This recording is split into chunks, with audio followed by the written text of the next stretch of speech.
Hello everyone, welcome to সঙ্গীর সাথে পাঠশালা। আজকে আমরা Netaji Subhash open university PG বা এমএ কোর্সের সেকেন্ড ইয়ারে ফাইনাল এক্সাম সাজেশন 2024-25 নিয়ে আলোচনা করবো। এখানে আমরা বেঙ্গলি সাজেশন 6 পেপার বা 6 নম্বর যে পেপারটি তোমাদের নাটক ও নাট্যমঞ্চ, এটি নিয়ে আলোচনা করবো। এর সাজেশনটি তোমাদেরকে দেব।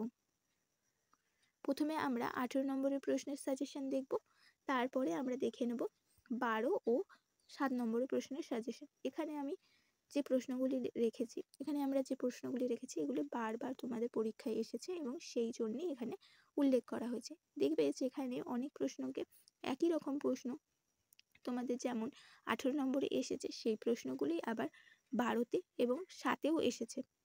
তো অবশ্যই তোমাদেরকে সব কিছুই খুব ভালো করে খুঁটিয়ে পড়তে হবে। সেই সাথে এখানে যে তোমাদের নাটক, মূলত এখানে নাটকই রয়েছে, তো নাটকগুলি তোমাকে খুব ভালো করে পড়তে হবে। সেই সাথে কাব্যনাট্য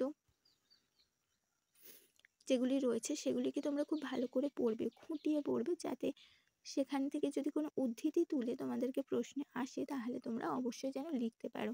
এই ছিল আমাদের 18 নম্বরের প্রশ্নগুলো। এবার আমরা 12 নম্বরের প্রশ্নের দিকে এগোলাম।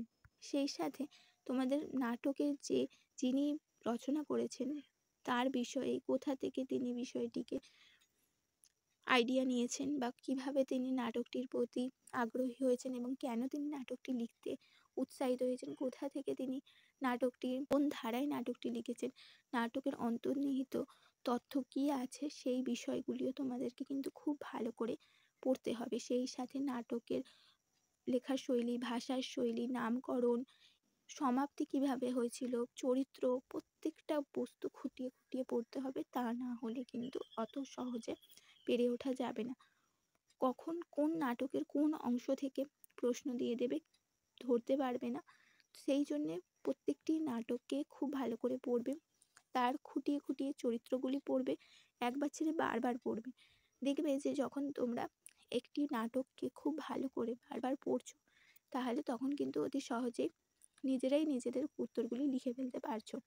এখানে যেমন ধরো, এখানে প্রশ্নগুলি প্রান্তীয় দৃশ্য, অঙ্গার নাটকের প্রান্তীয় দৃশ্য, নাট্য সঙ্গীতের বিচার, নামকরণ, ছেঁড়া তার ও অঙ্গার নাটকের মধ্যে সামাজিক, রাজনৈতিক, অর্থনৈতিক অন্যায়ের বিরুদ্ধে প্রতিবাদ কিভাবে ধ্বনিত হয়েছে, এটার অন্তর্নিহিত সত্তাগুলি বুঝলেই তোমরা নিজেরাই লিখতে পারবে যে কিভাবে কোনটি এসছে। ছোট ছোট কোটেশনও যদি তোমরা তুলে ধরো এখানে খুব সুন্দর হয় তোমাদের উত্তর লেখার ভঙ্গিটা। সেই সাথে বিভিন্ন দেশি বিদেশি নাট্যমঞ্চ, তার ইতিহাস, গুরুত্ব, কোন সময় তৈরি হয়েছে, এগুলো কিন্তু খুব ভালো করে পড়বে।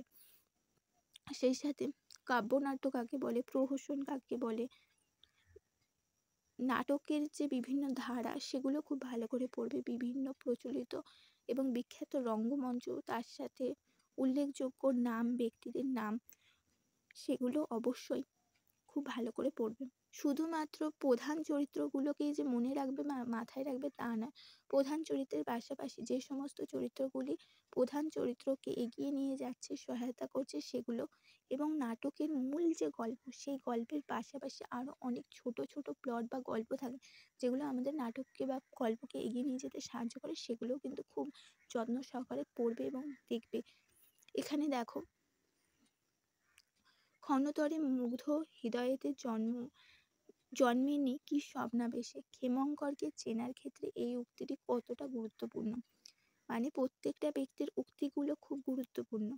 সেই সাথে কেন, কোথায় কোন গান বাঁধা হয়েছে, সেই সাথে কোথা থেকে সেই জিনিসটি এসেছে, তার সাথে মূল বিষয়টির কতটা মিল আছে, কতটা অমিল আছে, মূল বিষয়টি থেকে লিখিত বিষয়টি কতটা আলাদা, সেখানে কি পুরাণের বিষয়টি তুলে ধরা হয়েছে না বর্তমানের সমাজ ব্যবস্থাকে প্রতীক হিসাবে দেখানো হয়েছে, এগুলো অবশ্যই খুব সুন্দর করে গুছিয়ে ভেবে চিন্তা করে তোমাদের পড়তে হবে। তবে গিয়ে কিন্তু তোমরা একটি ভালো মানের উত্তর লেখার কৌশল নিজেরা আয়ত্ত করবে। এখানে যেমন ধরো, মধ্যযুগে মঙ্গল কাব্যের কাহিনী কী ধরনের পুনর্নির্মাণ চাঁদ বণিকের পালা নাটকে ঘটিয়েছে, মানে মঙ্গল কাব্যের সাথে চাঁদ বণিকের পালা নাটকটির মধ্যে মিল আছে কিনা সেটা দেখাতে হবে। হেকিম সাহেব নাটকটির গঠন কৌশল, মানে ভাষাগত তার যে গঠিত হয়েছে জিনিসটা সেটা কিভাবে হয়েছে, তার ভাষাগত দিকটিও খেয়াল রাখতে হবে। হঠাৎ করে এখানে দেখো রহিমের দিলরুবার দাম কত ছিল, হাকিমউদ্দিন সেটা কত দাম চেয়েছিল, দামে তারতম্য ছিল কিনা বুঝিয়ে দাও। এই দুটো প্রশ্ন হয়তো মার্জ হয়ে গিয়েছে, কিন্তু এই রহিমের দিলরুবা এটি কিন্তু তোমাদের ছেঁড়া তারের নাটকটির অংশ। অবশ্যই যদি না ভালো করে পড়ো তাহলে এটা বুঝতে পারবে না। চাঁদ বণিকের পালা নাটকটি কোন তত্ত্বে প্রকাশ পেয়েছে? তো এগুলো হচ্ছে তোমাদের কাছে একটা উদাহরণ হিসাবে বলা যেতে পারে যে কি ধরনের প্রশ্ন আসবে এবং আসতে পারে, সেগুলো তুমি এই বিষয়টি ভালো করে পড়ে যাতে বিষয়টি অতি সহজে লিখতে পারো পরীক্ষার হলে গিয়ে।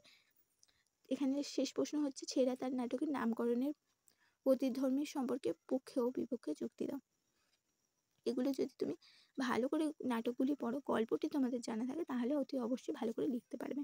এই ছিল তোমাদের 18, 12 এবং 7 নম্বরের প্রশ্ন, যেগুলো আজকে আমরা সাজেশন হিসেবে উল্লেখ করলাম। অবশ্যই প্রত্যেকটা যে নাটক আছে সবকটা নাটককে খুঁটিয়ে খুঁটিয়ে পড়তে হবে।